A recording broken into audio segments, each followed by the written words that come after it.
Buenos días, autoridades, miembros del Consejo de Administración y de los comités ejecutivos de los fondos FIES y FONPYME, compañeros de trabajo de Cofides y en especial aquellos de vosotros que con esmero y atención habéis organizado este evento, empresas, clientes, vecinos del ICEX. Bienvenidos y gracias por estar con nosotros.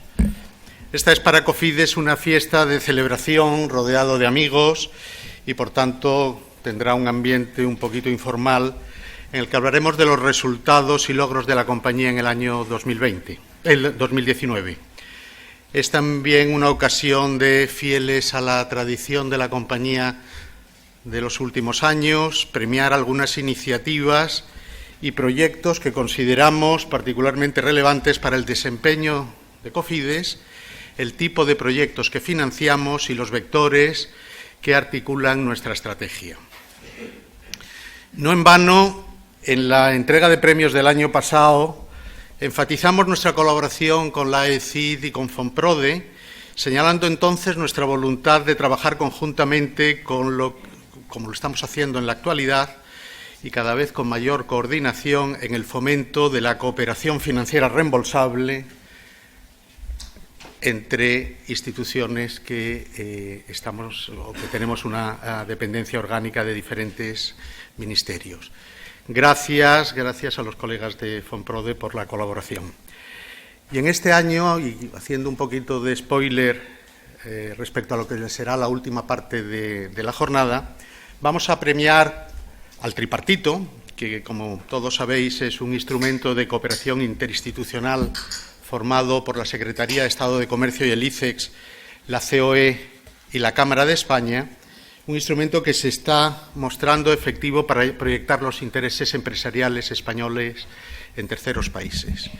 También premiaremos a la Corporación Financiera Internacional del Banco Mundial por liderar el necesario impulso a los principios de impacto de las inversiones del sector privado en los países en desarrollo.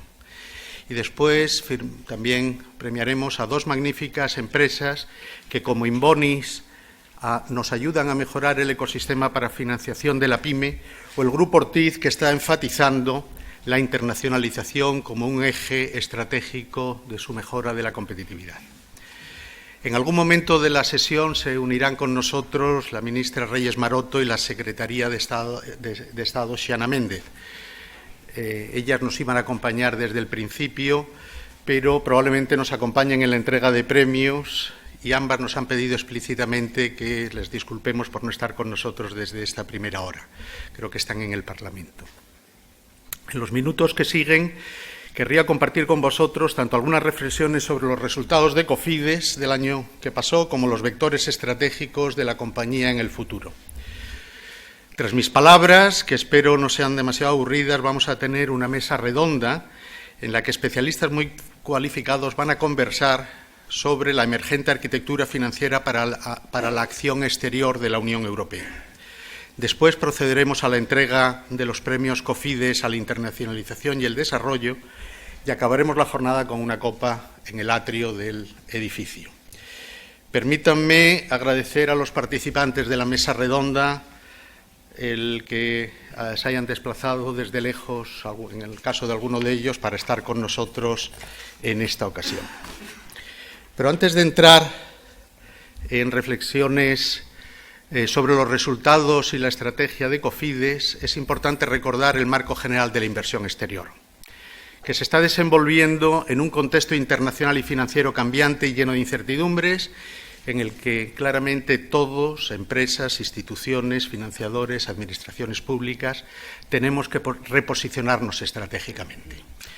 Y así a todos nos confunden los efectos a medio y largo plazo del Brexit, de los diferentes proteccionismos de todo tipo que se expanden más rápido que el coronavirus y, desgraciadamente, traen consigo tintes frecuentemente populistas y xenófobos. También los consensos clásicos de nuestro orden económico son cada vez más frágiles y esto sucede tanto con el multilateralismo y las reglas que normaban el comercio y las inversiones globales, como con los pactos sociales que daban coherencia y viabilidad con un moderado nivel de conflictividad al conjunto del sistema. Lo que era esencial, ese bajo nivel de conflictividad, era esencial para la reproducción del estado del bienestar. La referida fragilidad es muy relevante en sociedades como la nuestra, altamente envejecidas, en el que parecen estar excluidos muchos, especialmente los jóvenes. Se está consolidando, además, un modelo de economía donde la digitalización, la disrupción tecnológica y su aceleración son vertiginosos, y los modelos de negocio se basan cada vez más en el mundo de las plataformas. Plataformas que están redefiniendo drásticamente las cadenas globales de valor y sus sectores líderes, así como las geografías subyacentes en las que se asientan las diferentes empresas y las actividades de las referidas cadenas de valor. Unas plataformas que además están erosionando dramáticamente las bases fiscales de los países y contribuyen a la insuficiencia de recursos del estado del bienestar. Es también un contexto en el que han emergido nuevas prioridades y actores en la financiación de los flujos internacionales de inversión que afectan en diferente medida a todas las empresas, y especialmente a las empresas españolas. Me voy a referir a dos que nos impactan con distinto signo. En el lado positivo, hay una demanda global por más infraestructuras sostenibles y, con todas sus contradicciones, mayores compromisos con la financiación climática. Ambos ámbitos son ámbitos en los que se mueven con facilidad y globalmente de un modo competitivo las empresas españolas. Pero en el lado negativo tenemos que, negativo para nosotros como españoles o como las empresas españolas, tenemos que en el futuro se llama más África, un continente en el que todos consideramos que se debe invertir mucho más, se tiene que ser mucho más activo, pero en el que estamos, tanto nuestras empresas como nuestras instituciones, incluidos el propio COFIDES, estamos poco presentes y es para nosotros en gran manera desconocido. Por otra parte, se han consolidado nuevos actores en la financiación global, especialmente, hablamos en China y especialmente en África, pero también Rusia, Turquía, países todos ellos en que probablemente con intereses económicos y geopolíticos que frecuentemente son contradictorios o no confluyen fácilmente con nuestra concepción de la democracia, la paz y la sostenibilidad. Para los financiadores de proyectos del sector y del sector privado, en los países en desarrollo se están consolidando además nuevos instrumentos financieros. Ya no es tanto los préstamos o alguna financiación subordinada, sino que ahora empiezan a dominar estructuras donde se financian a través de garantías. Un mundo que para muchos de nosotros es todavía un mundo por descubrir en detalle. En este sentido, se consolida además una mayor relevancia del sector privado en la financiación del desarrollo. También el sector privado en los países más frágiles. Ello es un reto. Se ha llegado al convencimiento de que la AOD está estancada desde hace demasiados años y que es necesario movilizar los recursos del sector privado, y eso no es para nada fácil. Los datos, existe cierto consenso para pensar que hay que invertir alrededor de 2,5 billones nuestros, no billones ingleses o americanos, hay que invertir alrededor de 2,5 billones anualmente para cumplir los retos de la Agenda 2030. Y finalmente se generaliza el convencimiento de que el desarrollo no es solo un tema de recursos, sino también de instituciones y de acceso a conocimientos y tecnologías, lo que lleva a reivindicar, por un lado, modelos flexibles de financiación combinada, de lo que se llama en el argot blending, que combinan recursos reembolsables y no reembolsables con diferentes tolerancias al riesgo y con distintas expectativas de retribución.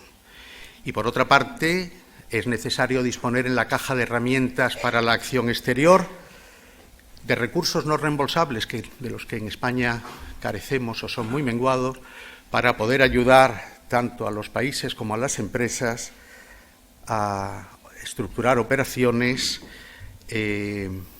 identificar oportunidades de negocio especialmente en geografías que no nos son demasiado familiares.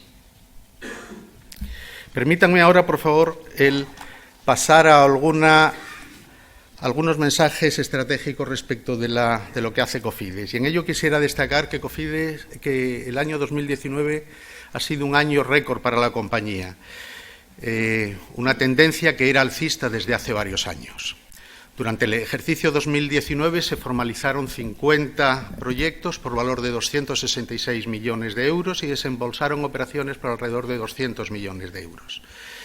La cartera total agregada gestionada por la compañía es del orden de 1.200 millones de euros, de los que 925 vienen con cargo a los recursos del FIEX.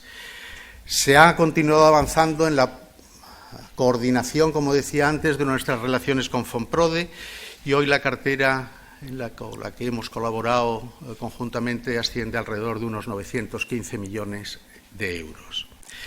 Pero esta expansión operativa de la compañía sería vana si no se hiciera con unos niveles de calidad y crediticia de la cartera apropiados. Y en este sentido, no solo el rating medio de la cartera ha mejorado respecto de los años anteriores, sino que la tasa de morosidad de la compañía es más de un 1% inferior a la general del sistema financiero español, que es de alrededor de algo menos del 6%. En este sentido, quiero reiterar el compromiso de la compañía con la calidad crediticia de todas nuestras carteras.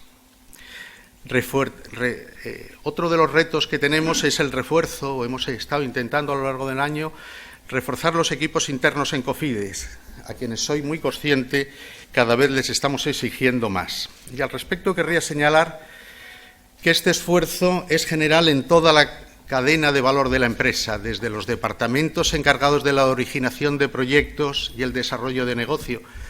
Y yo particularmente me siento muy impresionado por el hecho de que los departamentos de originación, los diferentes departamentos que se encargan de la originación, han tenido contactos en el año pasado con más de 1.200 empresas, lo cual es, en nuestro universo de empresas, una acción muy importante. Hola.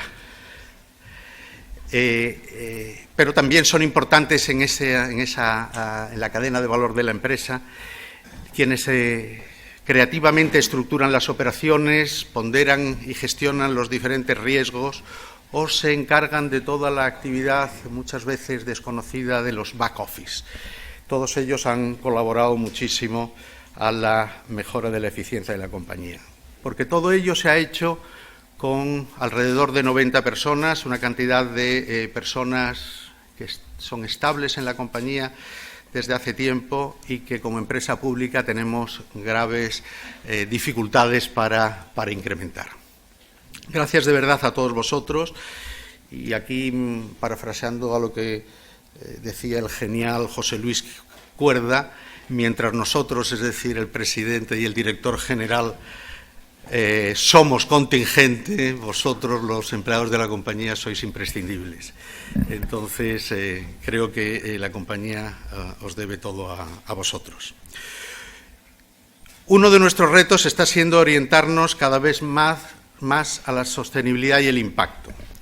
Un compromiso que va bastante más allá del rosco que nos ponemos en la solapa de las chaquetas y en los cubos que en algunos lugares del edificio aparecen, para avanzar en que nuestros compromisos están cada vez más ligados al conjunto de stakeholders a los que nos debemos. Y así estamos haciendo realidad la estrategia de sostenibilidad de la compañía, que es un elemento esencial de la estrategia de la empresa y que básicamente tiene el moto general del do no harm al to do good. Y nosotros estamos esforzándonos cada vez más en diseñar y estructurar operaciones que hagan el bien allí donde nosotros invertamos. En este sentido, querría decir que hemos financiado el año pasado alrededor de 830 megavatios de energías renovables, lo que es una cantidad, para ponerlo en orden de magnitud, 3 veces superior a lo que se financiaron en los 7 años anteriores. La verdad es que en los 7 años anteriores se financió muy poco de energías renovables, pero el esfuerzo de estos años ha sido muy importante.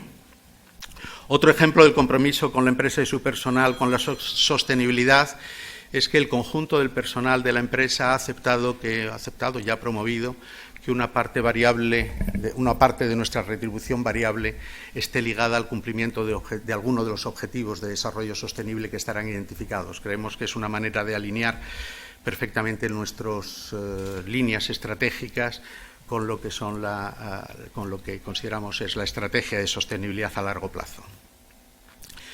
Cofides está también apoyando la consolidación o el apoyo a la internacionalización de empresas de base tecnológica que han de ser las palancas de crecimiento del siglo XXI. Y así estamos financiando proyectos que que apoyan la internacionalización de empresas de ciberseguridad, de digitalización, de biotecnología, etcétera, sectores todos ellos que estaban ajenos antes a lo que era la financiación de Cofides. Hicimos realidad el acuerdo del Fondo Verde para el Clima de Naciones Unidas, con quienes ya estamos conversando acerca de un pipeline de proyectos que esperamos tener aprobados relativamente pronto. Hemos reforzado nuestra imagen y colaboración con la Unión Europea a través del Fondo Uruma de financiación combinada, el programa PIB de garantías para proyectos de energías renovables en el África subsahariana, y estamos colaborando con FONPROD y con la ECID en el desarrollo de diferentes proyectos estructurados sobre las bases de las garantías, tanto en temas de ciudades resilientes como en temas de inclusión financiera. Nos hemos adherido también a los principios operativos de gestión de impacto de la Corporación Financiera Internacional del Banco Mundial, un hito que consideramos muy relevante, y hoy celebraremos premiando la iniciativa del IFC del Banco Mundial. Y muy recientemente nos hemos adherido al Foro Internacional de Fondos Soberanos, al International Forum for Sovereign Wealth Funds, que es un foro global de reflexión y diseminación de buenas prácticas internacionales acerca de la inversión exterior.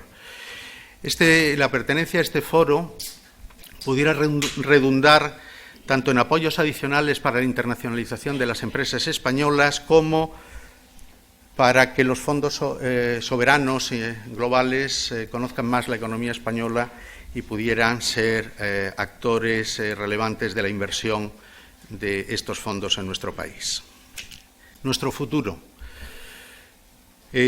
Aspiramos a mantener e incluso ampliar nuestra capacidad de movilización de inversiones que apoyen la internacionalización de las empresas españolas. Y estamos convencidos que en pocos países como España se puede argumentar una mayor correlación entre internacionalización y competitividad. Las empresas españolas lo tendrían en la actualidad bastante mal si no hubieran sido muy activas en su internacionalización durante los años duros de la crisis. Tenemos previsiones de aprobar este año alrededor de 300 millones de euros, lo que con un efecto de apalancamiento tradicional en la empresa llevaría, ya que seríamos capaces de movilizar alrededor de 3.000 millones de euros de inversión internacional. Las inversiones de Cofides se van a seguir orientando cada vez más al cumplimiento de los ODS y a la medición del impacto. En este sentido, confiamos no solo en las buenas prácticas de las empresas españolas cuando invierten en el exterior, sino también en que las empresas españolas son globalmente competitivas en las actividades esenciales para el desarrollo sostenible y el crecimiento de los países menos avanzados. Las empresas españolas de infraestructuras para el desarrollo, agua y saneamiento, ahorro y eficiencia energética, cadenas de valor agrícolas e industriales, ingenierías, son altamente competitivas a nivel global y modélicas en la ejecución de proyectos. En este sentido, podemos afirmar que la economía es precisamente la sostenibilidad, o la economía para muchas empresas españolas se basa en la sostenibilidad. En este compromiso nuestro con la sostenibilidad y con la realidad de que son las empresas más pequeñas las que tienen más problemas para implantar modelos de gestión sostenible en terceros países, es por lo que Cofides está en proceso de crear algo que vamos a llamar Cofides Impact, que va a ser una especie de fondo que apoya a las pequeñas y medianas empresas españolas cuando invierten fuera a que puedan realizar el reporting y puedan imputar los costes que tienen el cumplir determinados, los costes marginales que para ellos tienen el cumplir algunos de los requisitos que nosotros imponemos en su acción exterior. También vamos a proponer, y creo que lo vamos a conseguir, que una parte de la retribución variable de algunas de nuestras inversiones esté ligada al cumplimiento de objetivos de sostenibilidad, de manera que el coste de la financiación sería marginalmente más barata si las empresas se comprometen al cumplimiento de determinados objetivos de sostenibilidad que somos capaces de medir y evaluar a lo largo de la vida de los proyectos. Vamos a reforzar nuestra proactividad en favor de la financiación climática, con énfasis especial en movilizar recursos a través del Fondo Verde para el Clima. Más presencia en África. Vamos a empezar abriendo, esperemos que relativamente pronto, una oficina en Marruecos, a partir de la cual no solo intentaremos cubrir el norte del continente vecino, sino también establecer las relaciones con el Banco Africano de Desarrollo y con algún otro país que sea país estratégico de la acción exterior española. Y finalmente, Cofides, como entidad acreditada ante la Comisión Europea y el Fondo Verde para el Clima, quiere ser un actor de referencia español en los programas de blending, en la cofinanciación de proyectos con terceros, en la estructuración de garantías, etcétera. Y bueno, pues yo espero que esta chapa no se haya sido demasiado pesada, y ya enlazando con la mesa redonda que sigue a continuación, queremos también ser una parte relevante del modelo de arquitectura abierta que en el contexto actual pareciera que va a ser el futuro de la financiación del desarrollo desde la Unión Europea. Muchísimas gracias.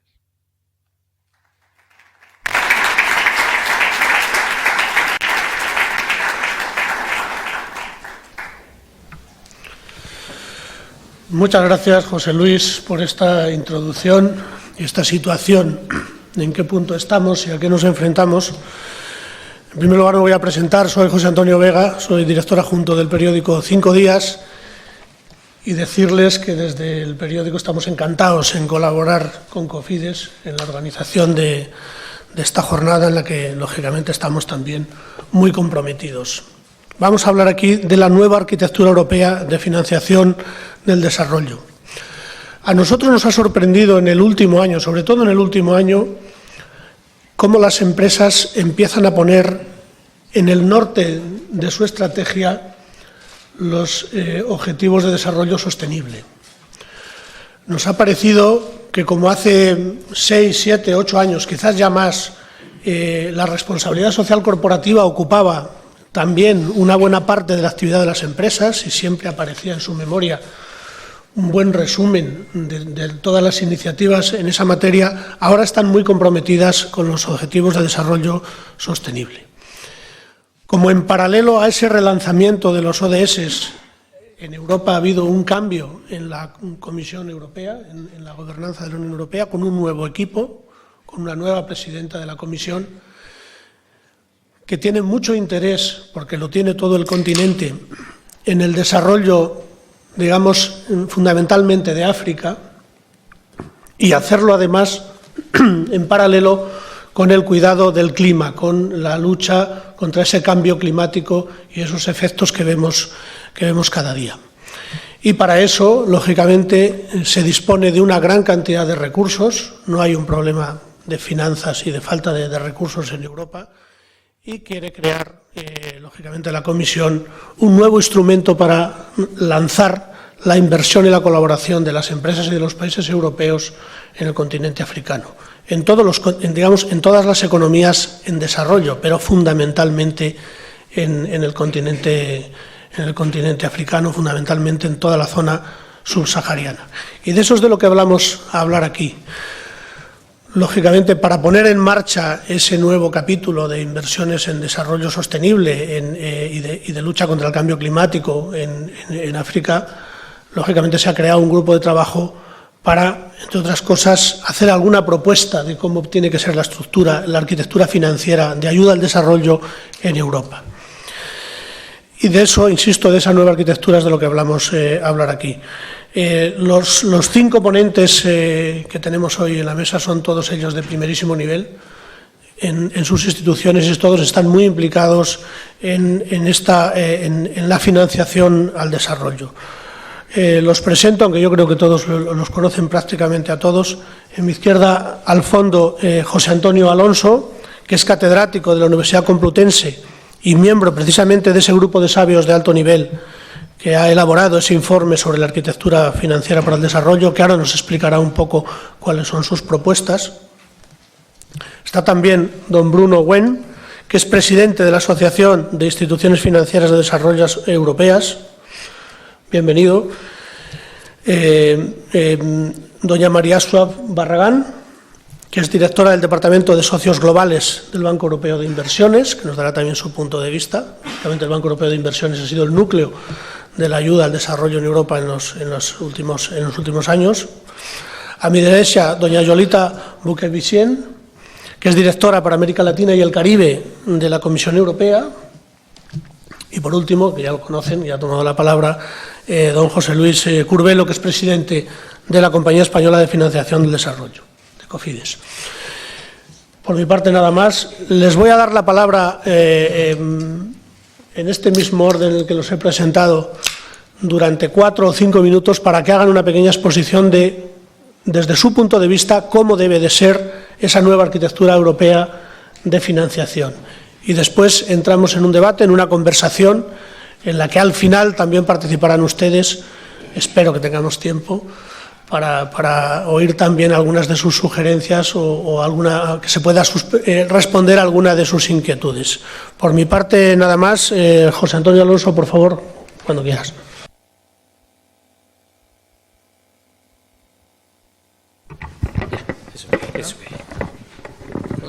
Ya. Bueno, muy buenos días a todos y a todas. Como yo soy gallego, me pusieron aquí en la esquina de la mesa y ni siquiera el micrófono tengo para poder hablar, pero me van a escuchar, creo. Estoy acostumbrado a esto de estar esquinado. Galicia es una región esquinada en la geografía española. Bueno, lo primero es agradecer, por supuesto, la invitación de compartir este panel con tan prestigiosos colegas y de permitirme exponerles a ustedes pues lo que fue nuestra reflexión durante el trabajo del grupo llamado así, cuesta un poco decirlo, pero en fin, grupo de sabios, ¿no? Creo que es lo mejor que puedo hacer, contarles cuál fue nuestro ejercicio de reflexión y a los resultados que llegamos, incluso también, en algún caso, trasladarles las limitaciones con las que nos movimos. Empiezo por lo que sería el punto de partida. ¿Cuáles eran los elementos, digamos, a los que nos enfrentábamos para tratar de ofrecer desde Europa una arquitectura institucional que estuviese adaptada a los desafíos que se estaban planteando en materia de desarrollo sostenible en el ámbito internacional y que afectan, no lo pensemos solo como una acción internacional que afecta directamente a los países en donde se invierte, sino que todos estábamos convencidos de que lo que se hiciese en esa inversión afectaba sustancialmente a las posibilidades de Europa, de una gobernanza adecuada de Europa, de un control adecuado de desafíos como los que se relacionan con las presiones migratorias descontroladas, con los que se relacionan con el cambio climático y el ámbito ambiental, etcétera. El punto de partida, un primer punto de partida era el reconocimiento de la descompensación que existía en Europa entre la magnitud de los recursos que movilizaba. No olvidemos que la Unión Europea es el principal donante del mundo, moviliza cerca de la mitad de la ayuda oficial al desarrollo, sumando lo que las instituciones europeas movilizan y lo que los Estados miembros movilizan. Por tanto, es un gran actor de movilización de recursos y eso, sin embargo, contrastaba con la limitada influencia en relación con esos recursos de Europa en el ámbito internacional. El carácter de actor, digamos, no totalmente nivelado con su capacidad de movilización de recursos, su influencia, su impacto, su visibilidad. Y nosotros creíamos que la causa, una de las causas importantes que estaba detrás de ese proceso era fundamentalmente dos, había más, pero por centrarles la atención en dos. Una, la falta de un centro político y estratégico sólido en el seno de la Unión Europea que marcase la política de acción en el internacional. De hecho, cuando se habla de quién decide en la Unión Europea, uno tiene que recurrir a distintas instituciones, representantes o autoridades. No hay una única voz, no hay un sentido estratégico único. Y esto, los que somos profesores, lo padecemos mucho, porque cuando tenemos que explicar a nuestros alumnos a qué se orienta la cooperación de Estados Unidos, lo sabemos perfectamente explicar, incluso a qué se orienta la acción internacional de China, pero cuando necesitamos explicar la europea no sabemos qué decir, porque es tantas cosas a la vez y tan desordenadas que realmente nos perdemos a la hora de trasladar un mensaje. Y esto tenía relación con otra limitación, que era la dispersión de actores. No es que la Unión Europea no tuviese actores, tenía actores, no es que no tuviese instituciones, los tenía, lo que carecía era de sentido de sistema, de integración, de coordinación de esos actores, muchos de ellos muy competentes. Por tanto, el propósito era, que nos teníamos que proponer era, tenía que combinar tres grandes direcciones. Una primera, situar a la política de inversión en desarrollo en el exterior de la Unión Europea al nivel de la ambición que suponen los desafíos a los que nos enfrentábamos, la Agenda 2030 y todo lo que comporta en materia de sostenibilidad, presiones migratorias, etcétera. Este era el primer objetivo, la ambición, situar a la Unión Europea al nivel de la ambición de los propósitos. En segundo lugar, debíamos de ser suficientemente cuidadosos para entender que la acción internacional, antes lo señaló José Luis muy bien, la acción internacional requiere de un mix de instrumentos. No se trataba solo de tener una buena cooperación financiera, que lo había que tener, sino también de que hubiese otros instrumentos necesarios también para operar en este tipo de países y en relación con los desafíos que nos planteamos. Por tanto, la cooperación no reembolsable, la cooperación técnica, todo tenía que estar integrado en un paquete que pudiese ser útil para la política exterior de la Unión Europea. Y, por último, el tercer propósito era, dentro del ámbito de la cooperación financiera, ya sí construir una arquitectura consistente y evitar la dispersión, incluso la competencia entre actores europeos en el ámbito de la cooperación financiera para dotar de mayor solidez. Nos enfrentábamos también a un desafío importante, porque si la Unión Europea tenía que hacer esto, en parte también era porque otros actores globales, como son la Unión Europea, ya habían hecho esa tarea. Ya lo había hecho China, creando un poderosísimo banco de desarrollo, ya lo había hecho Estados Unidos, creando una cooperación financiera internacional para abordar los temas de la cooperación financiera, y el único que seguía una estructura dispersa era la Unión Europea. Por tanto, digamos, lo que hacen los rivales globales de la Unión Europea es importante para definir cuál es la tarea que la Unión Europea tenía. Y aquí he de decirles que el punto de partida era difícil, porque teníamos varias instituciones y ninguna de ellas óptima. Es decir, o por decirlo de otra manera, todas ellas tenían activos y también tenían limitaciones. Y, por tanto, encontrar una respuesta un óptimo universal se nos planteaba como imposible. Nos habíamos de manejar entre opciones que realmente ninguna de ellas era plenamente satisfactoria y tratar de buscar la que nos pareciera mejor de entre todas ellas.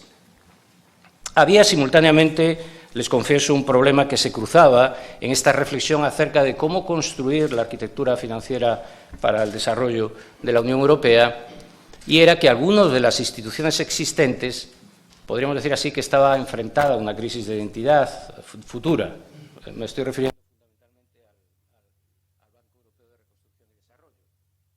Aunque esa no era nuestra misión, encontrarle un futuro al BERD, es claro que lo que la Comisión o este grupo propusiese podía ser muy influyente acerca de cuál es el futuro de un banco como el Banco Europeo de Reconstrucción y Desarrollo, que había hecho muy bien su labor, pero realmente había ese mandato inicial con el que se había originado, lo había cumplido, y por tanto había que decidir qué hacemos.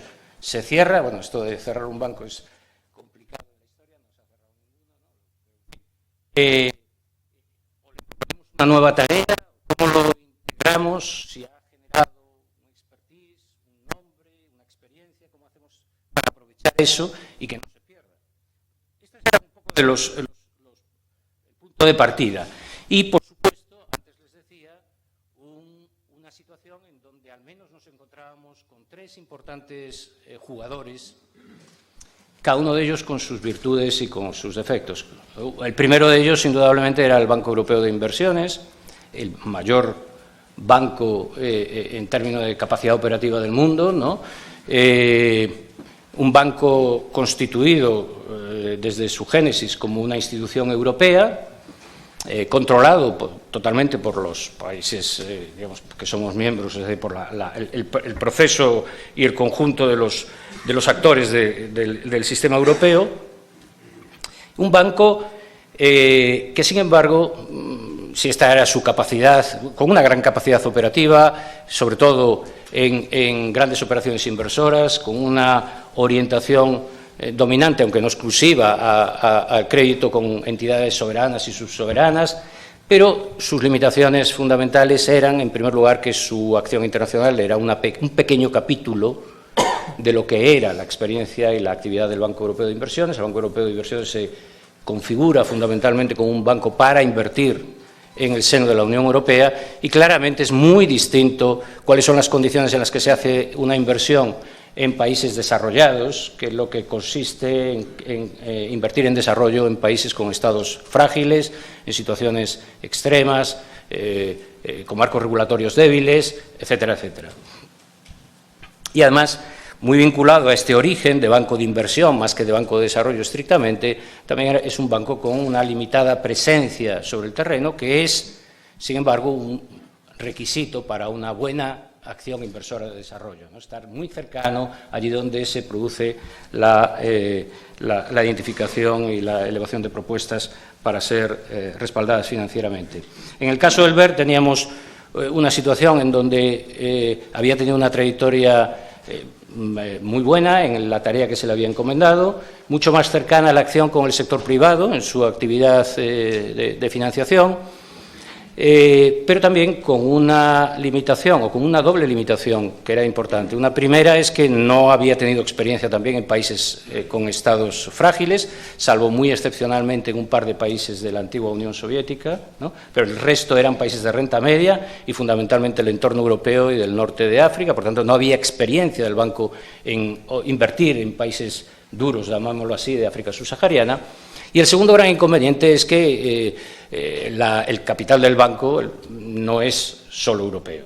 Es un banco que, digamos, aunque nace dentro de un proyecto europeo, la configuración de sus propietarios, por decirlo así, afecta a casi 69 países, creo recordar, y muchos de ellos no son países europeos. Por tanto, si queríamos tener una institucionalidad al servicio de una política europea, esto constituye un inconveniente, porque no necesariamente la posición europea a la hora de trabajar, seleccionar con qué países se trabaja o a la hora de incluso seleccionar líneas de actuación no coincide en muchos casos con la que tiene Rusia o con la que tiene incluso Estados Unidos. Por tanto, aquí se planteaba un problema porque además Europa, aun sumando todas sus cuotas, incluso antes del Brexit, peor todavía con el Brexit, aun sumando todas sus cuotas, no era capaz de alcanzar el umbral mínimo para ser determinante en las decisiones estratégicas del banco. Y, por último, teníamos una red impresionante, muy activa, muy desigual de instituciones financieras, las DFIs, las instituciones hermanas de Cofidis, algunas de ellas enormemente activas, muy innovadoras, muy vinculadas al sector privado, con gran flexibilidad algunas, otras menos, algunas débiles, otras más potentes, algunas con un panorama de instrumentos amplio, otras muy centradas en un tipo de actividad solo, que en conjunto era una red, un activo muy importante para Europa, pero que evidentemente la conexión de todas ellas era más bien informal que formal. Es decir, había que, necesariamente en la arquitectura de futuro había que contar con ellas, pero no podemos pensar como un único actor o una única voz, sino más bien con muchas voces, con la riqueza que eso tiene y también la limitación. Y ya termino esto. Nosotros la propuesta que construimos a partir de todos estos condicionantes que les acabo de contar con toda sinceridad para que sepan en qué entorno nos movíamos. Nuestra propuesta descansó en dos componentes fundamentales. El primero de ellos es qué cosas hacer a corto plazo, de manera inmediata, para fortalecer la acción exterior en materia de desarrollo de la Unión Europea, que básicamente se centra en fortalecer ese centro político, la capacidad de coordinación y aprovechar la ventana de oportunidad que para eso suponía la creación del ENDICI, el nuevo instrumento de la cooperación europea, que es enormemente valioso para esto, porque integra todos los instrumentos de la Unión Europea y hace descansar una buena parte de la movilización de recursos, no en la movilización directa, sino, digamos, en la capacidad de movilización de otros recursos a través de mecanismos de distribución del riesgo y de otros estímulos como el blending, para apoyar la movilización de recursos privados. Por tanto, había que aprovechar todo lo que nos brindaba la configuración del DIC y la capacidad innovadora de la Unión Europea en este ámbito para fortalecer el centro político, la articulación en el corto plazo ya del sistema europeo. Si después quieren, les doy mi impresión de en qué medida estas propuestas de corto plazo se entendieron como realmente propuestas urgentes o no. Y después había una segunda componente, que es cómo avanzar hacia una arquitectura integrada, ¿no? Y aquí nosotros nos enfrentamos, teníamos que trabajar a lo largo de 6 meses, por tanto fue un trabajo el encargo fue corto y nos impedía hacer un trabajo más de exploración técnica, institución a institución. Y nosotros, a la conclusión, con los elementos que teníamos, la conclusión es que no había claramente una opción preferente y que había 3 opciones que requerían ser estudiadas más en profundidad, y pedíamos que las 3 se considerasen a lo largo de un año, con el estudio técnico que nosotros no podíamos desarrollar en 6 meses. Y las 3 opciones eran básicamente la primera, no en orden jerárquico, pero sí en cómo están presentadas en el documento. La primera de ellas era a partir del Banco Europeo de Reconstrucción y Desarrollo, por entender que era el banco que más se estaba acercando a lo que nosotros entendíamos que era fundamentalmente la acción inversora de futuro, más cercano al sector privado, con mucha más capacidad de ubicación sobre el terreno, etcétera. Esto suponía, por supuesto, darle un nuevo mandato al BERD, y había un requisito previo, que era enormemente difícil, ya les adelanto, que era que el banco se transformase en un banco europeo, es decir, que Europa alcanzase la mayoría estratégica en la composición del capital. Si les soy sincero, yo siempre pensé que esta opción era enormemente difícil, y aunque no me parecía aceptable descartarla sin encomendar que alguien estudiase si el resto de socios estarían dispuestos a una ampliación de capital selectiva que condujese a ese resultado, mi fuero interno me decía que eso era una opción políticamente inviable, aunque técnicamente podía ser razonable. Esto implicaba, por supuesto, que entonces hubiese una división de tareas, el BERD para la acción internacional de la Unión Europea, el BEI para la acción inversora dentro de las fronteras de la Unión Europea. La segunda opción que se propone es la de constitución de una nueva entidad financiera, resultado de los activos internacionales de los 2 bancos existentes, del BERD y del BEI, integrándolos dentro de una nueva estructura que permitiese una gobernanza construida ex professo para esa institución, con un mandato específico en la inversión de desarrollo y, por tanto, digamos, con todas las características que se demandan y que no tienen como punto de partida, en nuestra opinión, ninguna de las 2 entidades existentes. También les señalo que éramos muy conscientes de que decir que creásemos una nueva institución no iba a ser aplaudido inmediatamente, aunque, si también, de nuevo, soy sincero con ustedes, les diría que esa era una opción que yo veía como muy ambiciosa, pero muy ilusionante. Un mensaje muy claro del compromiso que la Unión Europea quiere en este nuevo terreno. Eso es lo que ha hecho, en definitiva, Estados Unidos, construir una nueva institucionalidad para esta tarea, aprovechándose de lo existente. Me parecía que nosotros en Europa podíamos hacer eso, aunque sabía que nos íbamos a enfrentar a la posición de todos los gobiernos diciendo una nueva institución no. Cierto es que era una nueva institución, pero que en el fondo ordenaba también el campo, diciendo qué es lo que tiene que hacer cada uno, ¿no? Y, por último, la tercera opción, que también tiene sus ventajas, es partir del banco que ahora mismo existe como Banco Europeo, que es el BEI, el Banco Europeo de Inversiones y hacerle una encomienda más clara en el ámbito internacional, promoviendo la creación de una subsidiaria ex profeso para esa actividad.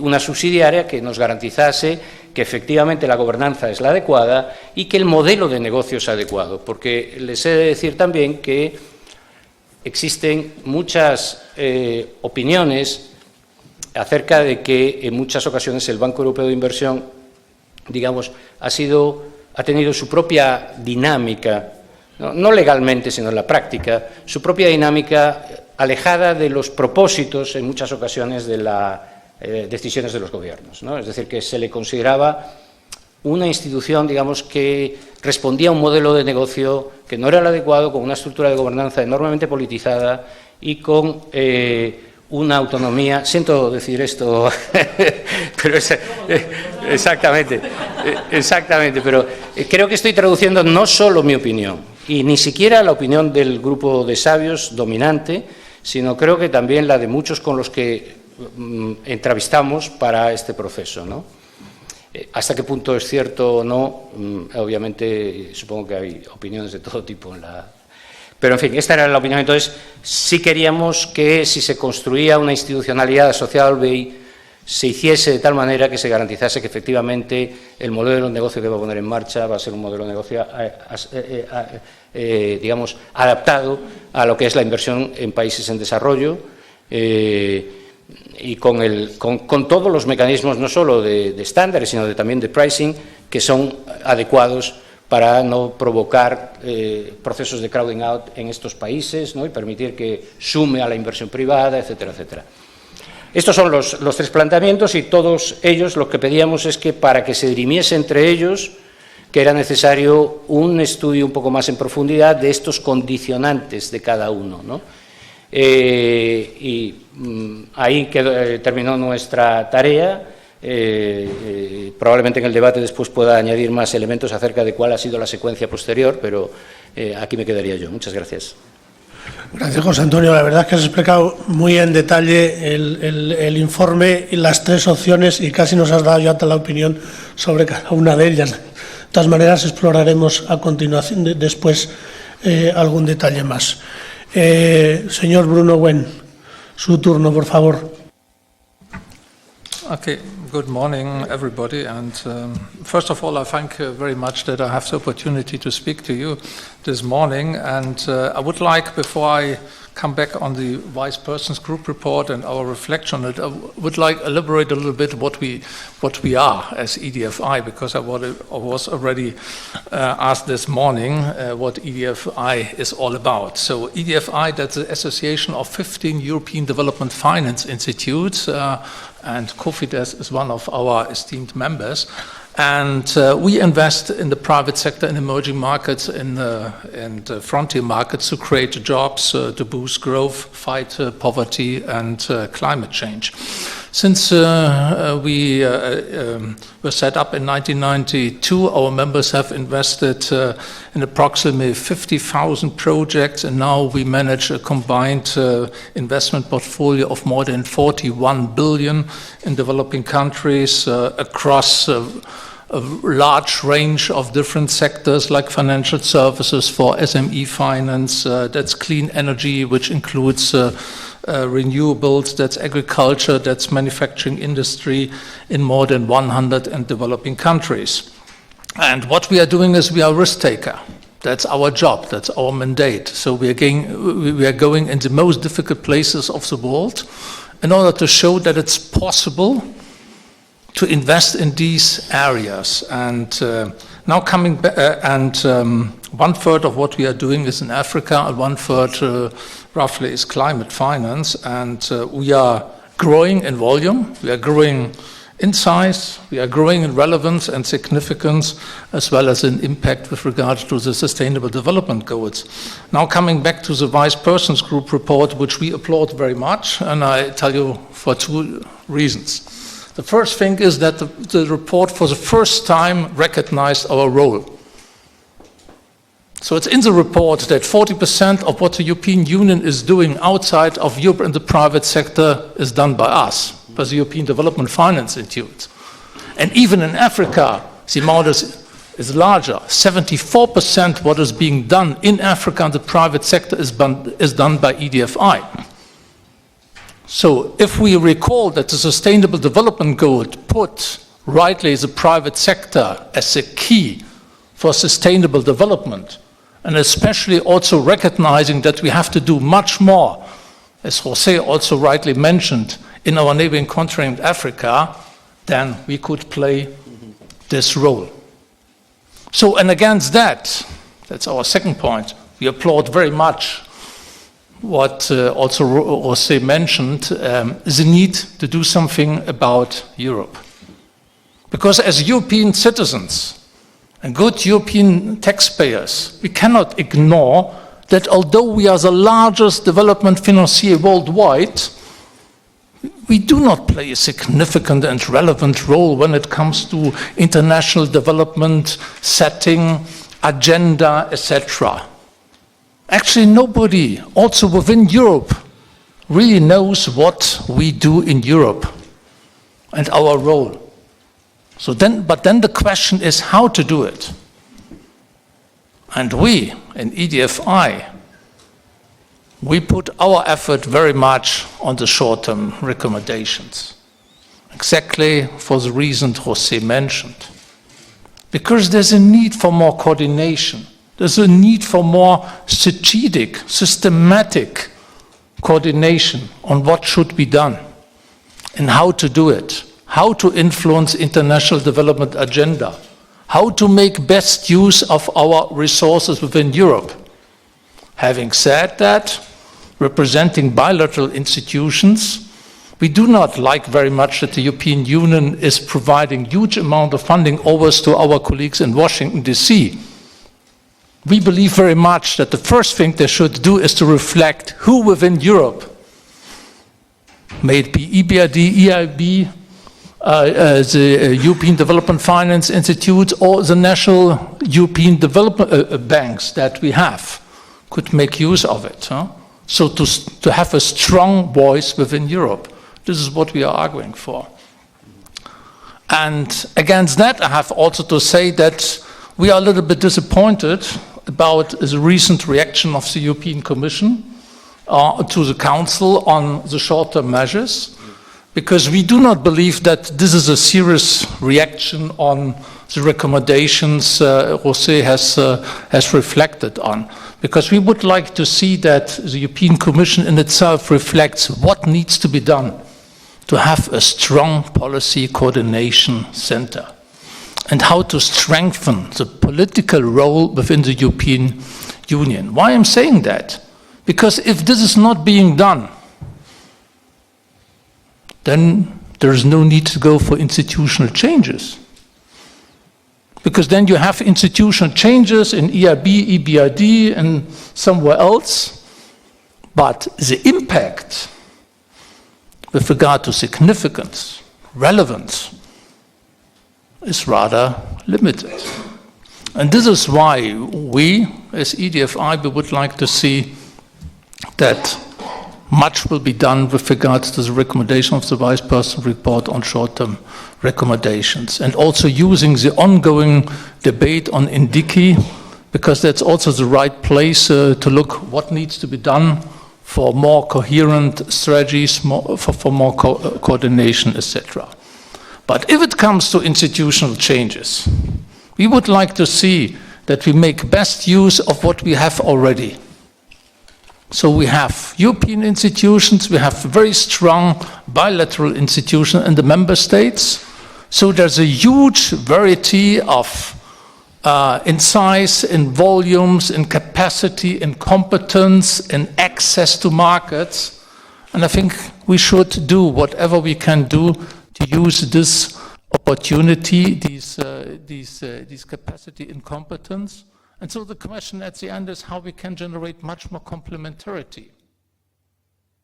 One example, coming back to our neighboring continent, Africa. When we are trying to promote much more private sector business in Africa, we need to help our friends in Africa to do the right thing in creating the enabling environment. And we have the tool already. That's a third pillar within the external investment program of the European Union. So this is the starting point. What actually needs to be done in Africa, in specific countries, and then against that to define what we could do in order to make use then of the changing opportunities. Because if our friends in Africa reform, the results will be larger markets for the private sector at lower risk. So this is why we cannot say simply go for the public sector or go for the private sector. No, we have to find out what is the right complementarity, and the private sector relies very much on the capability of the public sector to help our partner countries to create the right incentives, which is then promoting good business also for companies here in Spain. Many thanks.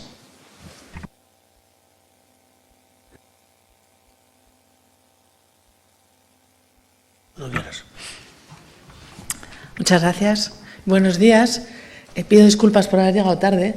Iba a explicarles que estaba en el AVE esta mañana, parada en la mitad de La Mancha viniendo de Málaga, pero con un gallego en la mesa mejor no hablar del AVE, así que tampoco digo eso, tendré cuidado. La verdad es que es un honor para mí estar aquí con ustedes esta mañana y le doy muchas gracias a José Luis por haber pensado en mí para esta mesa. Para mí venir a Madrid es volver a casa. Vengo a casa por Navidad y vengo a casa cuando Cofidis me invita. Así que estoy encantada de estar aquí con ustedes. 22 años viviendo en Luxemburgo, por eso digo lo de volver a casa por Navidad. Voy a ser menos controvertida de lo que algunos esperan, porque la verdad es que... porque además me han dicho que se está grabando la conversación y tengo que tener cuidado, pero sí quería decirles que el Banco Europeo de Inversiones está completamente alineado con este concepto de arquitectura abierta de la que hemos estado hablando. Este es el concepto que incluye la nueva propuesta de la Unión Europea hacia el próximo periodo presupuestario, este NDICI, que a ver si le conseguimos un nombre mejor, pero por ahora viviremos con este, y con las propuestas que hacía el grupo de sabios. Hay que tener en cuenta que todos somos necesarios. Hay un ecosistema de entidades que trabajan en desarrollo. Y yo lo dividiría en 3 niveles. Un nivel es el nivel multilateral. En el nivel multilateral tenemos claramente al Banco Mundial y a las distintas organizaciones del Grupo Banco Mundial, y tenemos a multilaterales regionales. El Banco Interamericano de Desarrollo, que tiene mucho sentido, mucho valor y mucho conocimiento, lo mismo el Banco Asiático de Desarrollo, y en este grupo incluiría yo al Banco Europeo de Reconstrucción y Desarrollo. El europeo es porque fue creado para una parte de Europa en su momento, y es un banco multilateral. Tiene, no sé si 60 y pico, 74 accionistas, y tiene sentido. Europa tiene que relacionarse a un nivel multilateral y tenemos que tener foros de relación con Estados Unidos, con Japón, con Rusia, con China. Todos estos son accionistas del Banco del BERD y tiene sentido que estemos allí. De hecho, el Banco Europeo de Inversiones es accionista en el BERD, así que no voy a decir nada malo sobre ellos hoy porque somos accionistas y estamos en su Consejo de Administración. Luego tenemos otro nivel, que es el nivel de los bilaterales europeos. Y en bilaterales europeos solo hay uno, y es el Banco Europeo de Inversiones. Somos el único banco que es creado por el Tratado de Roma. Cuando se crea la Unión Europea, entonces la Comisión, como se llamara, ya ni me acuerdo. Y es también el único que tiene como accionistas solo los Estados miembros de la Unión Europea. A finales de enero hemos perdido un accionista, porque en el momento en que el Reino Unido sale de la Unión Europea, sale del accionariado del BEI. Y por lo tanto es el único banco que sigue sola y únicamente las instrucciones de los Estados miembros de la Unión Europea, del Consejo Europeo y de la Comisión Europea. Y luego necesitamos un nivel que son los bilaterales europeos. Bruno nos ha estado explicando lo que hacen los EDFIs, los EDFIs. Tenemos también los bilaterales públicos, tenemos AFD, tenemos a KfW en Alemania, tenemos a CDP en Italia y tenemos otros. Y todos estos son necesarios. Lo que tenemos que hacer es tener un sistema mucho más coherente y más cohesionado, que lo explicaba muy bien José Antonio, y alguien tiene que establecer el rumbo de todos estos. Y ese alguien tiene que ser la Unión Europea, tiene que ser la Comisión Europea, no puede ser otro. Y lo siento mucho, pero el BERD, no va a estar escuchando a la Comisión Europea. El BERD, cuando Ecofin habla, ellos dicen, son una parte de mis accionistas, pero no todos. Entonces, lo que tenemos es que la Unión Europea nos lidere mejor en los multilaterales, que estemos los europeos unidos.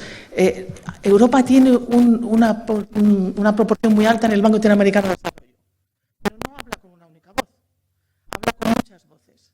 Y ahí perdemos fuerza.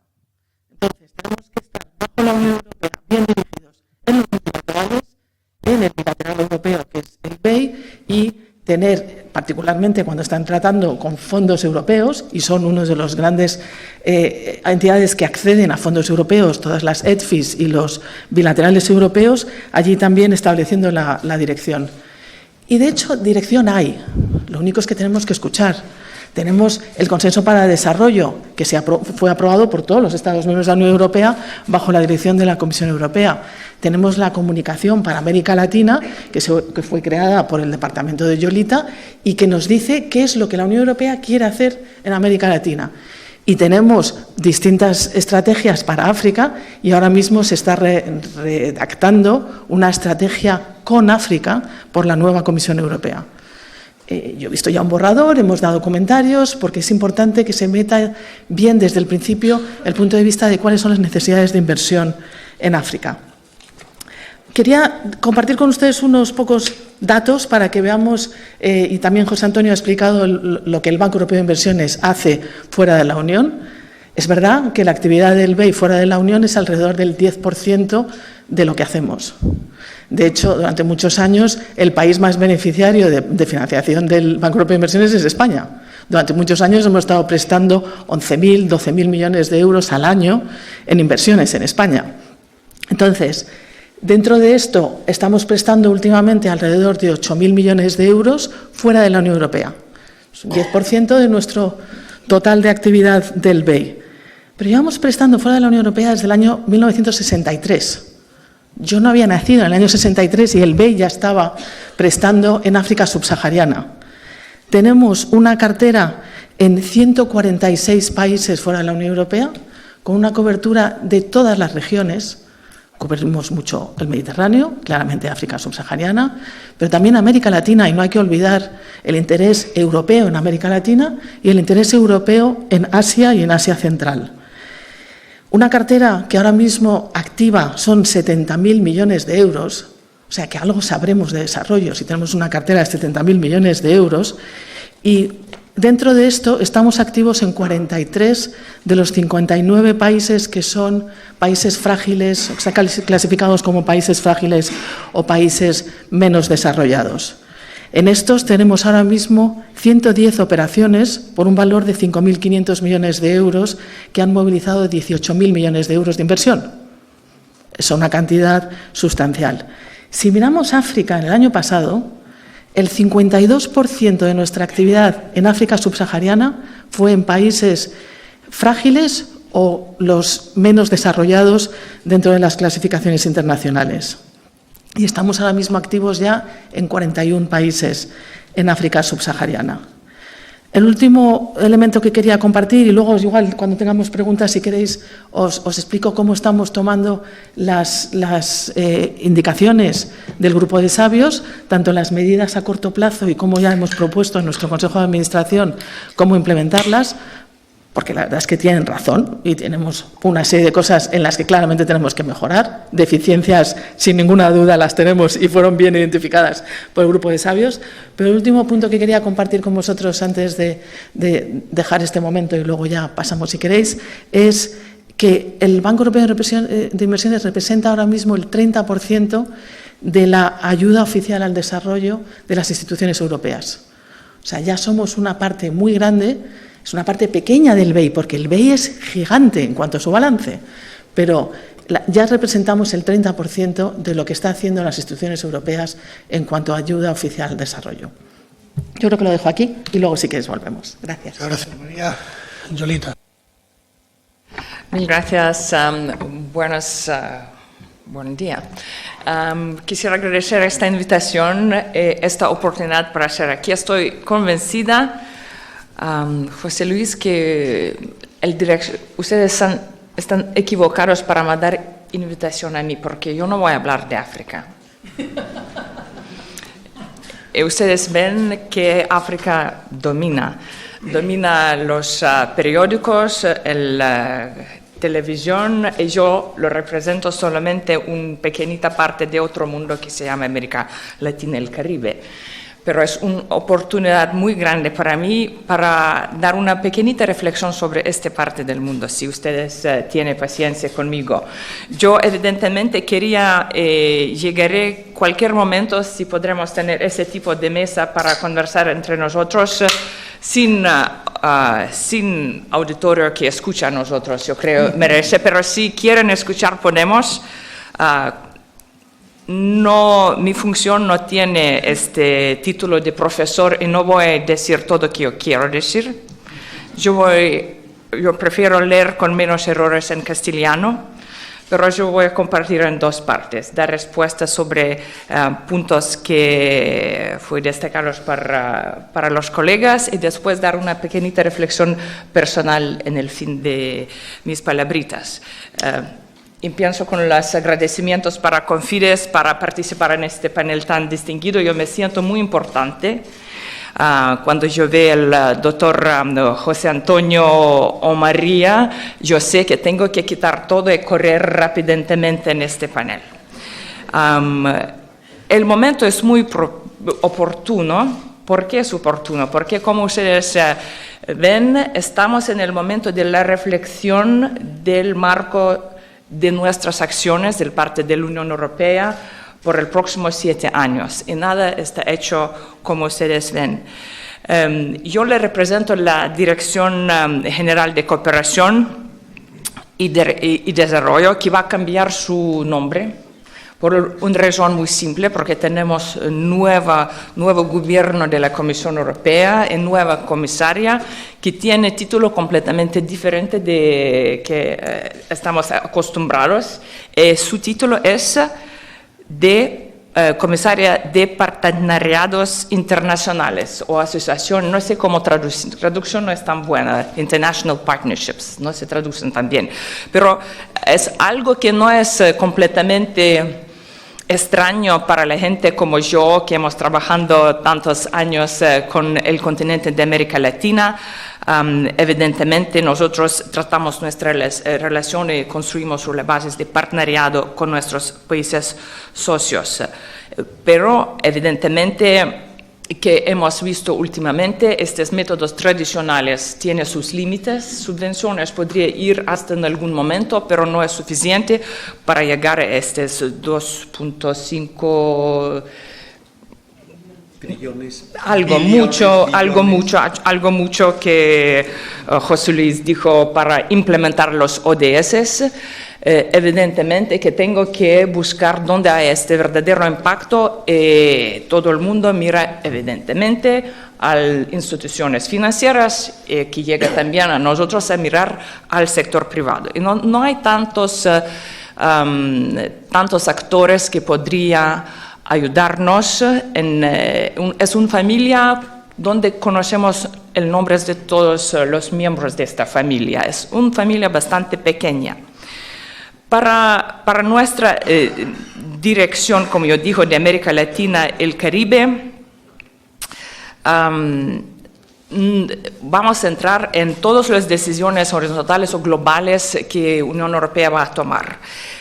Como bien saben ustedes, aún no se ha decidido cómo será operativa esta arquitectura y qué rol tomarán las diversas instituciones. Sin embargo, no hay duda que América Latina va a ser parte de este nuevo instrumento único que tiene un nombre un poquito feo, NDICI, NDICI, no sé cómo pronunciar tampoco, que nos evidentemente permitirá aprovechar los nuevos instrumentos financieros incluidos en el Fondo Europeo de Desarrollo Sostenible Plus. No sé por qué Plus tampoco, porque para mí siempre implica plus un minus.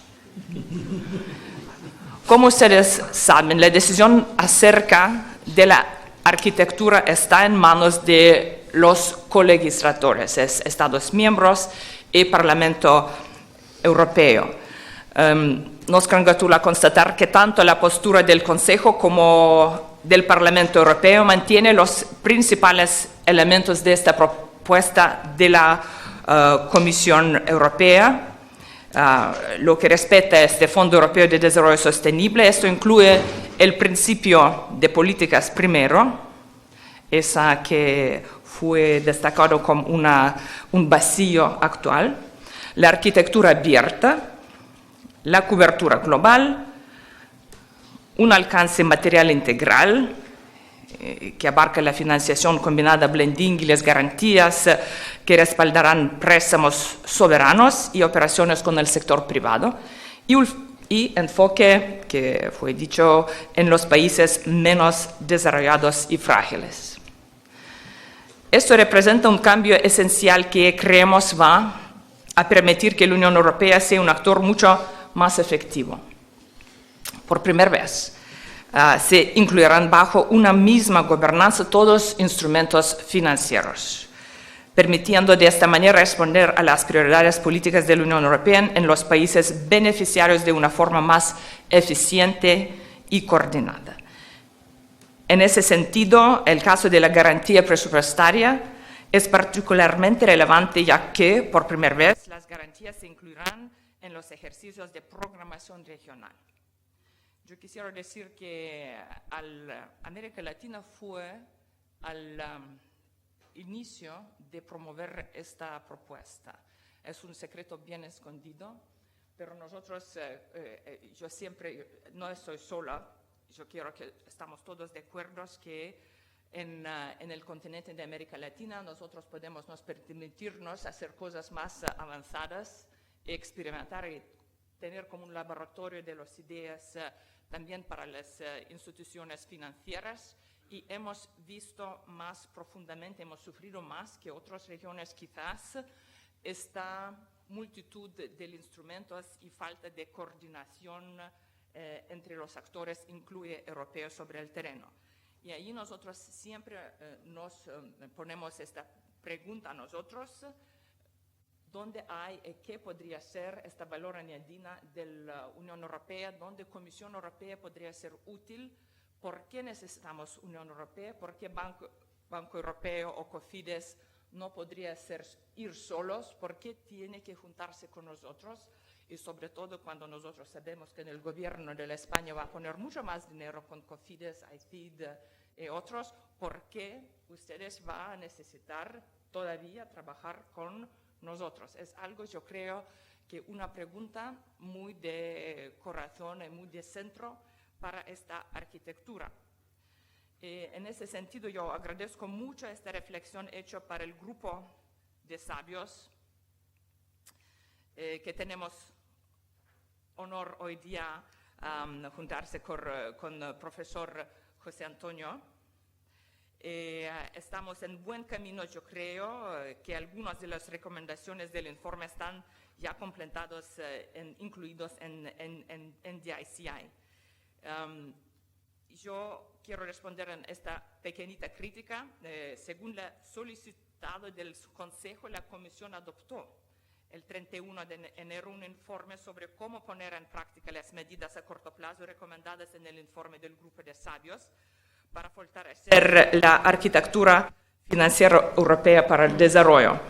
La Comisión sigue de cerca todo lo que está en el informe del Grupo de Sabios y continúa trabajando en las medidas propuestas a corto plazo. Y la Comisión no ha tomado una posición sobre la futura configuración institucional, ya que esta decisión requerirá una reflexión adicional basada en el aporte de las instituciones involucradas mismas y un estudio de su factibilidad.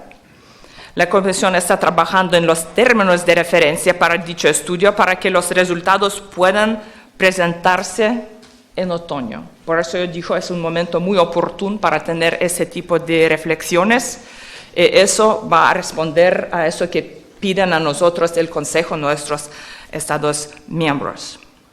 En el términos generales, el objetivo de la Comisión para el Marco Financiero para el Desarrollo Posterior 2020 es que aproveche al máximo las fortalezas de todos los socios implementadores.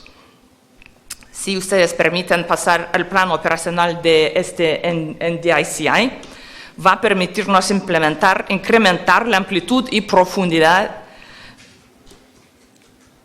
de nuestros partenariados con los países y también con las instituciones financieras, que es clave, evidentemente. Permítame solamente 2 puntos. Amplitud, porque aumentamos el número de instrumentos financieros disponibles en la región a través de la garantía de acción exterior de la Unión Europea. Esta garantía va a permitirnos ofrecer elementos adecuados a la realidad de cada país. Vamos a poder combinar nuestros instrumentos más tradicionales, como las subvenciones, el apoyo presupuestario o los instrumentos de blending, subvenciones a la inversión, asistencia técnica o instrumentos de capital, con una garantía para reducir el riesgo del sector público, tanto nacional como subnacional, y, claro, del sector privado en áreas estratégicas. Y otro es profundidad, porque a través de esta garantía de la Unión Europea no estamos solo garantizando un proyecto y desembolsando esos fondos, sino que son mucho menos presupuesto. Y podemos apalancar una cartera de inversiones muchísimo mayor. Esto va evidentemente a requerir mucho más diálogo y discusiones en sector público, privado e instituciones financieras para evaluar las oportunidades y los retos y encontrar áreas de interés común, evidentemente sin limitar solamente trabajo con sector público o sector privado, evidentemente cada vez esta complementariedad con todos los sectores. Este ejercicio de programación no ha comenzado. En este momento estamos en el proceso como nosotros llamaremos preprogramación. La nueva comisión ha definido sus prioridades, que son, en nuestra opinión, muy de sentido común. Y desde el punto de vista de América Latina y el Caribe, queremos fomentar el trabajo en las siguientes áreas que también, como yo dije, no son algo nuevo o no es un choque para cualquier entre nosotros que están involucrados en este continente. Son el medio ambiente y cambio climático, que sigue este Pacto Verde, la agenda digital, que yo no conozco exactamente el contenido todavía, pero vamos a ver. Crecimiento y empleo, el comercio que tenemos y apoyo al sector privado. Ahora sí, yo, por última secundita, da una reflexión cómo llegaremos en este punto y si estamos bien preparados del parte de la América Latina, y también dar una reflexión, José Luis, a sus palabras un poquito. Cofidis es un actor preferido, sí, preferido. Es un actor, como se dice, de referencia cuando trabajaremos con el sector privado en América Latina. En general, María sabe que yo valoro mucho su trabajo personal eBay. Si yo miro, no es personal, eso yo que quería decir, ¿ok? Ahora palabras poco diplomáticas. Si yo miro experiencia en contexto de la América Latina, eso que lo ve, que todos los proyectos que hemos involucran a España, ICID, a través de también Fonprode, Cofidis, eso que yo veo, avanzan mucho, son pocos, menos que otros quizás. Nosotros intentamos evidentemente compartir nuestro presupuesto en manera optimal entre todos los actores financieros, que no hay ganadores o alguien que pierdan acceso al presupuesto de la Unión Europea, pero el nivel de ejecución, el tiempo requerido, impacto, mucho mejor de actores españoles. Ahora, ¿qué conclusión yo quisiera tirar? Es que Cofidis, de acuerdo, tiene que ir con agenda política en África, pero por favor, no perder su referencia y esta posición de liderazgo de América Latina. Porque evidente entra otros actores que para nosotros parecen muy importantes, como Banco Europeo de Inversiones. Pero María conoce muy bien qué necesita y cómo cuesta mucho para entrar y tomar este espacio como un actor con este poder inmenso financiero que BEI tiene, pero conocer el terreno, que conoce Cofidis, que conoce ICIT, que conoce Fonprode. Tengo que tomar tiempo para llegar a esto. Es la misma conclusión de esta toda discusión con este nuevo Banco de Desarrollo, por eso yo estoy muy tranquila con conclusión de cualquier decisión que va a tomarse, porque verdaderamente estar sobre el terreno va a necesitar mucho más tiempo. Y que para mí, que más preocupante es que no Unión Europea no va a que hay riesgo que vamos a perder este espacio en América Latina y el Caribe con enfoque político con África, que todo que está querido para nuestras instituciones financieras, que vamos a perder esta posición.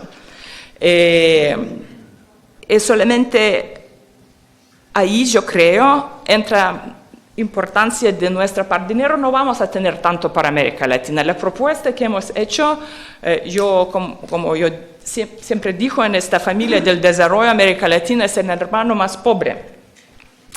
Pero no implica que no podemos hacer más con poco dinero. Si yo comparo la propuesta inicial con Asia, para América Latina vamos a quizás tener mitad de fondos acordados de parte de la Unión Europea, pero el impacto no lo creo que debería ser menor, porque es un continente que es diferente, que tenemos actores que conocen muy bien el terreno y que aquí yo creo nosotros estamos listos para apoyar creatividad, coraje, que se llama tomar el riesgo. Es lo que yo quería pedir. Gracias. José Luis. Gracias, Yolita. Lo que tú has hablado es un poquito la explicación de por qué estás en la mesa. Creo que, yo soy de los que creo que España tiene que estar más presente en África, pero es que no estamos presentes.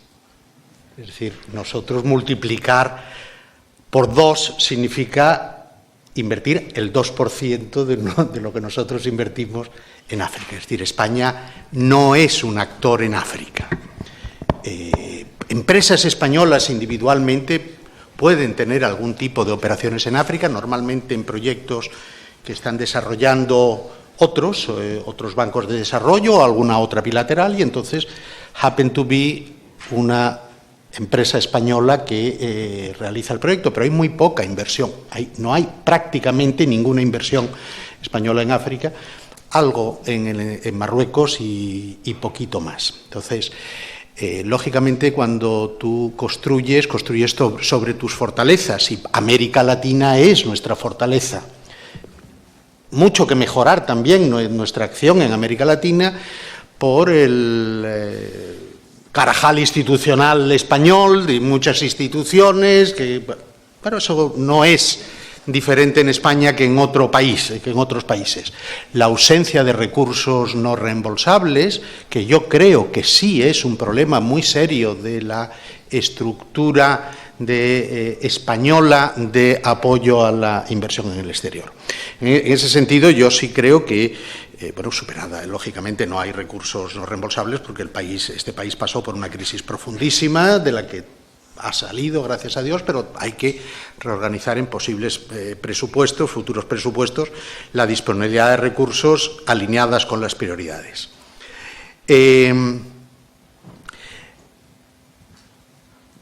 A mí el documento de arquitectura me parece un excelente tipo de análisis, y yo muchas veces cuando lo leía la primera vez decía, joder, ya me gustaría que en España hiciéramos una reflexión parecida a esta, que hubiera un grupo de sabios de sabios y sabias, esperemos que sean sabias, que estructuren lo que es la lógica, saliendo de lo que es la pelea corporativa y la pelea institucional, y alguien que mire un poquito desde fuera y diga, joder, ¿qué hacemos?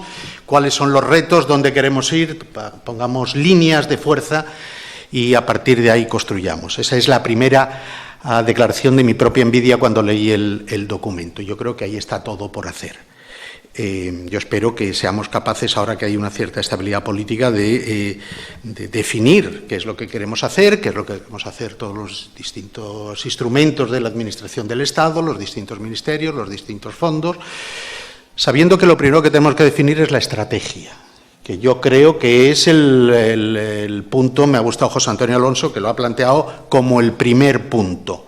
El primer punto de Europa es la carencia de una estrategia que dé homogeneidad no solo a la cantidad ingente de recursos que se gastan en ayuda exterior o en inversión en el exterior, sino que además le dé una cierta coherencia respecto a estándares, ambiciones, y no nos hagamos el crowding out de la inversión privada por un lado, de la inversión pública de terceros, de manera que nos encontramos, todos sabemos la realidad de África, es que dinero hay de sobra, y lo que falta son proyectos que sean viables tanto del sector público como bancables para el sector privado. Entonces, esa realidad la tenemos que enfrentar. Y por eso me parece que ojalá la Unión Europea avance en eso, en la definición de una estrategia para el desarrollo no solo de África, sino de su intervención en los distintos países, y ahí las distintas geografías. Y ahí, lógicamente, América Latina va a ser, creo, no tengo ni idea de lo que hará nuestro gobierno, pero me imagino que será un elemento central de la acción exterior española, ¿no? Quizás porque yo trabajé muchos años en el Banco Interamericano de Desarrollo, en una institución que fue, yo creo, modélica, que fue el Fondo Multilateral de Inversiones, el FOMIN, lo que hacía era intentar reflexionar sobre cómo tú desarrollas el sector privado en el continente, en este caso era América Latina, ¿no? Y entonces se vieron que había necesidades de tener recursos no reembolsables. El objetivo del FOMIN era apoyar la expansión del sector privado. Entonces, para que se desarrolle el sector privado tienes que tener marcos regulatorios, tienes que tener leyes, tienes que tener un entorno que te permita que el sector privado pueda invertir. Luego se identificaba una carencia, que era la formación de los recursos humanos, y luego los instrumentos de financiación. El tercer pilar de los instrumentos de financiación no va a funcionar si no funcionan los otros dos, si no existe una coherencia de políticas. Y yo creo que ese es nuestro reto. Entonces, todo lo demás debe venir por añadidura, es decir, lógicamente tiene que ser una arquitectura abierta, porque somos muchos los actores, y además el desarrollo tanto de los países de África y de los países de nuestro entorno, como de otros países en desarrollo, solo marginalmente Europa tiene solo una influencia marginal. Hay otros actores con los que hay que ser capaz de conversar e incluso tragar sapos, pero es necesario si lo que nos interesa es el desarrollo y en el caso de Cofidis, la participación de empresas españolas en el desarrollo de terceros países, porque la participación de empresas o de los intereses españoles son relevantes para muchas cosas. Por tanto, la arquitectura abierta. Creo que también el otro reto que tenemos en España es ser capaces de construir una institucionalidad técnica.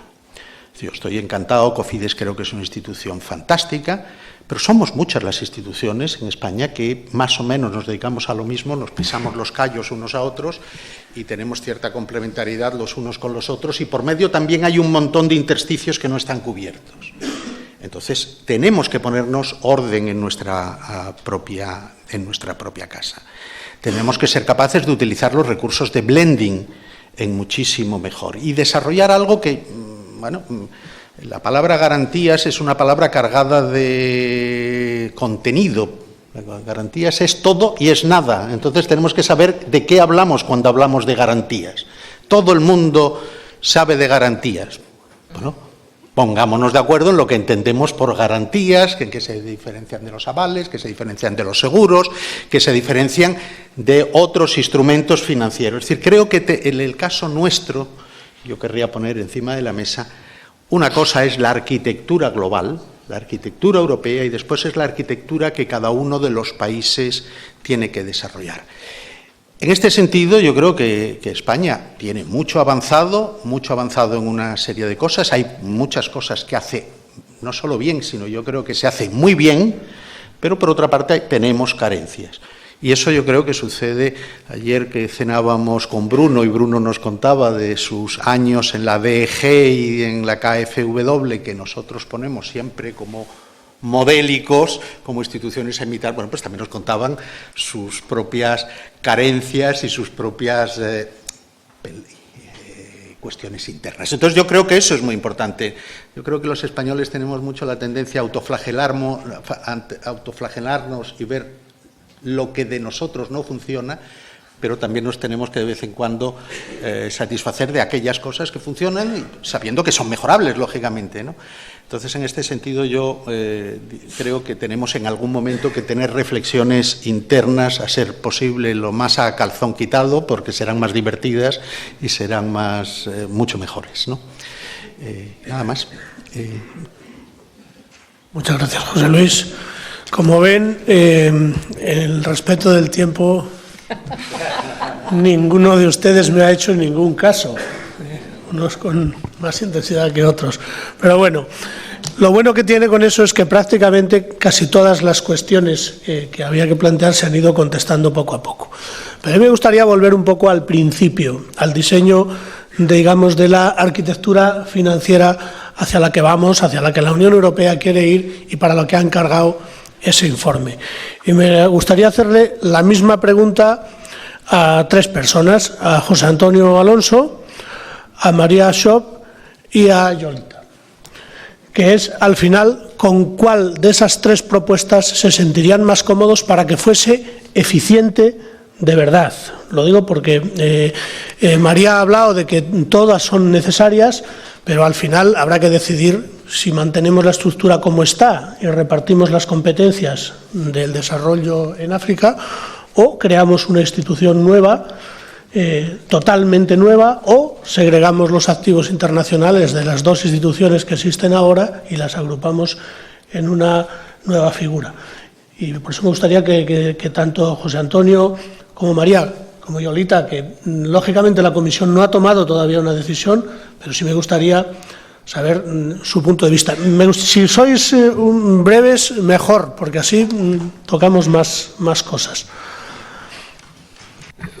La verdad es que es difícil que pueda ofrecer una respuesta, porque la posición que adoptó la Comisión de Sabios yo la suscribí totalmente. Es necesario hacer un estudio de factibilidad para tomar una decisión. Y de la misma manera que cuando dentro del grupo de sabios, no solo yo, sino muchos otros colegas de los que pertenecíamos, era un grupo reducido de 8 personas y el chair, la mayor parte dijimos que por responsabilidad no convenía dar preferencia a ninguna de las opciones, porque previamente teníamos que tener una información de la que carecíamos. Dicho esto, yo creo que lo más que se puede señalar es que efectivamente cualquiera de las tres, en mi opinión, si cumpliese los requisitos, porque lo que sí marcamos es un poco los requisitos que se requerirían, perdón por la redundancia, los elementos que se requerirían para que esa opción, cada una de las tres, fuese viable, ¿no? Entonces, si se cumpliesen los requisitos en cada una de ellas, yo creo que las tres podrían ser opciones a manejar. Lo que sucede es que de las tres, yo particularmente creo, pero esto es una anticipación a ese estudio técnico, que el problema de partir del BERT no es técnico solo, sino afecta a una decisión de su accionariado que es enormemente compleja, porque no depende de nosotros. Y esta fue mi reflexión al grupo de sabios. Nosotros no podemos apostar por una opción que no depende de la propia Unión Europea que salga.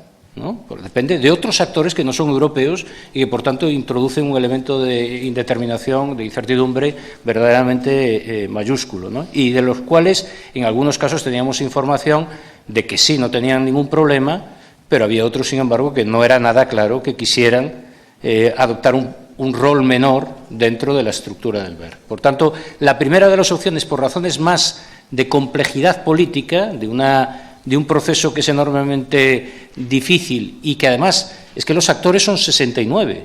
Entonces, no solo hay que poner de acuerdo a todos los miembros europeos en esa opción, que ya es difícil, sino hay que poner al resto de actores en esa opción. Entonces, yo lo veía muy complejo. Las otras dos opciones me parecían que podrían, si se dan las condiciones, podrían ser, no tenían esta dificultad política y el estudio de factibilidad podía inclinar la balanza hacia uno u otro. A ver, para mí es un poquito más fácil, porque claramente estoy de un lado. Crear una institución nueva sería ideal, pero los Estados miembros no lo quieren. Así que eso es lo que ya... Esa opción en el ECOFIN es una de las que ya han descartado. Están mirando las otras dos o una tercera vía, que sería la cuarta opción. Pero sabemos que crear una institución nueva los Estados miembros no lo quieren.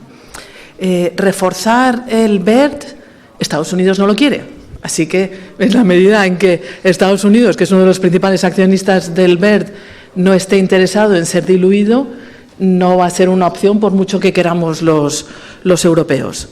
También hay que tener en cuenta que el BERD tiene una cartera de 30.000 millones de euros y la cartera externa del BEI ya son 70.000 millones de euros. O sea, que sería un poco raro, como una especie de fusión inversa un poco extraña. Hay que también tener en cuenta que el BERD no tiene experiencia en África subsahariana y que África subsahariana no tiene nada que ver con el norte de África, hay que tenerlo muy claro. Es interesante desde el punto de vista de personal que el BERD tiene solo un 30% de europeos en su personal. Los europeos ahora, después de haber salido del Reino Unido, tienen el 53% del capital, pero solo un 30% de los empleados. Hay muchos más americanos y muchos más ingleses, lógicamente. Y luego que el BERD no va a ser el que va a defender el interés de las empresas europeas. Al final, y es una de las cosas que tenemos que tener en cuenta, estamos hablando de soberanía estratégica, de cuáles son nuestros intereses y cuáles son los valores por los que queremos estar financiando. Cuando estamos hablando con Estados Unidos del clima, inmediatamente te cortan y te dicen, no, podemos hacer, pero no podemos decir que estamos haciendo clima. Les hablas de los ODS y te dicen, no, pues se tiene con las Naciones Unidas y a la Administración no le gusta. Entonces, hay que tener en cuenta con quiénes estamos tratando allí. Sobre la opción BEI, no voy a decir lo obvio, porque ya lo ha dicho nuestro presidente, estamos dispuestos a tomar las medidas a corto plazo que han propuesto el Comité de Sabios y estamos dispuestos a crear una sucursal si así lo quieren los Estados miembros. Y lo que en todo caso tiene que haber es mejor coordinación con los que ya están activos, con los bilaterales europeos y con el BERD en las zonas en las que ya tenemos una overlap geográfico. 10 segundos a Yolita. Nosotros invitamos a esta mesa redonda también al BERD. Desgraciadamente no han podido venir porque tienen hoy en Bruselas un evento muy grande de todos ellos, pero hubiera sido interesante para haberlos tenido como contrapunto, ¿no? Y nada más. Yolita. Muy brevemente, yo tengo que responder en el nombre de la Comisión Europea, pero también de la América Latina. Ok, América Latina más cerca de mi corazón, yo voy a decir BERD, América Latina, por favor. Ok, y ahora la respuesta oficial de la Comisión. Ok,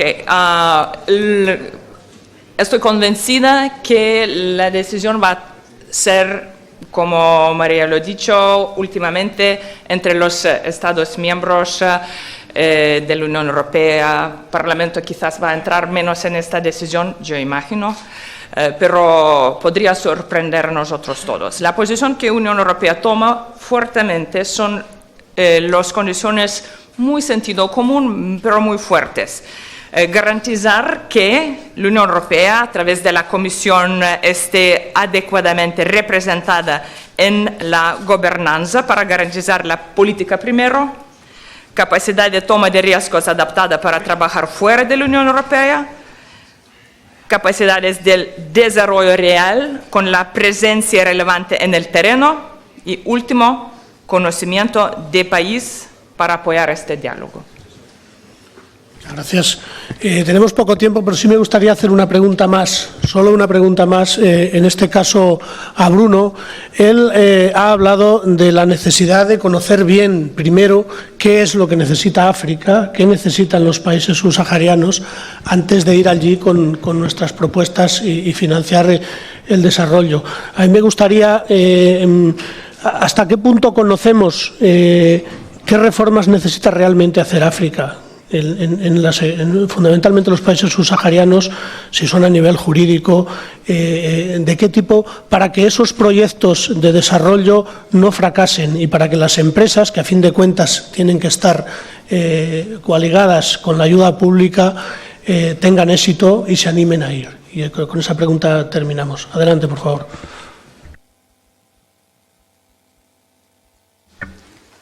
Right from the beginning, let me clarify that you can do business in Africa, although there are no reforms, because this is exactly the experience of the members of EDFI. The risks in Africa are high, but also the rate of return is extremely high in Africa. So select the right approaches, and then you can make a lot of business in Africa. This is exactly what is happening. But Africa could do better, and also we could do better. And this is why reforms are needed.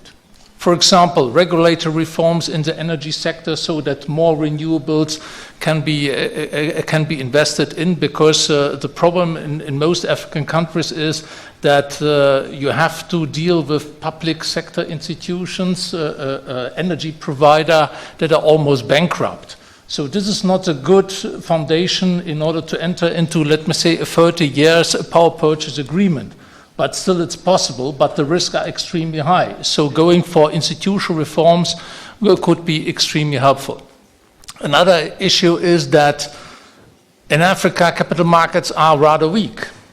So this is why also a huge amount of pension funds have huge amounts in Africa, but they are not able to invest in Africa, and this is why they invest in outside of Africa. Using regulatory reforms allowing pension funds to invest could extremely help, because then you have local currency finance for infrastructure investment, and then we can come in, and the overall project is then be, from a risk perspective, tremendously reduced. But I would like to use the question also to underline what José mentioned. In order to accompany companies from Spain to Africa, COFIDES need technical assistance, because this is what our members have introduced over time. Because you need assistance in order to have a better business model that it also is more sustainable, not only from financial point of view, but also from an environmental point of view, also to take into account communities. And you cannot expect that business people have all the knowledge to do the right thing. But so helping a DFI institution like COFIDES to have this knowledge and be able to provide the knowledge to companies through technical assistance extremely helpful. The third is, and this is why we have so far a lot of criticism, spelled out a lot of criticism to the European Commission. We are extremely helpful about what the European Commission is doing, providing kind of blended finance, which helps a lot of EDFI members exactly to provide the right incentives to clients. But what I like to spell out is these guarantees, because sometimes subsidies are the wrong instrument, but providing guarantees for some of the regulatory risk or some other issues would be extremely helpful. And this is why we enjoy very much the new guarantee instruments of the European Commission, and a lot of our members, they are doing excellent work.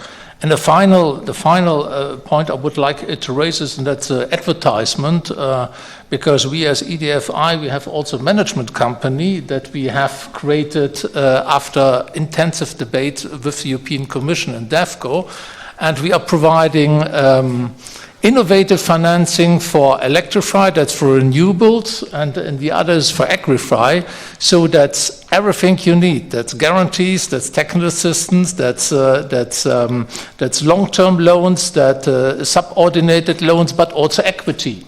And that's intended to provide solutions for start-up companies, new innovative approaches, etc. And we would like to see much more Spanish companies also making use of these opportunities financed by the European Union. Muchísimas gracias, Bruno. José Luis, cierras el acto y damos paso a los premios. Thank you very much, Bruno, because you have been making lobby to the people that at the end have to fund Cofidis, telling us that you have to provide technical assistance. It's not planned in advance, I will tell you. It was pure coincidence. Thank you very much. Muchas gracias a todos y nada, pasamos a la segunda fase de nuestra celebración con la entrega de premios y nada, muchísimas gracias.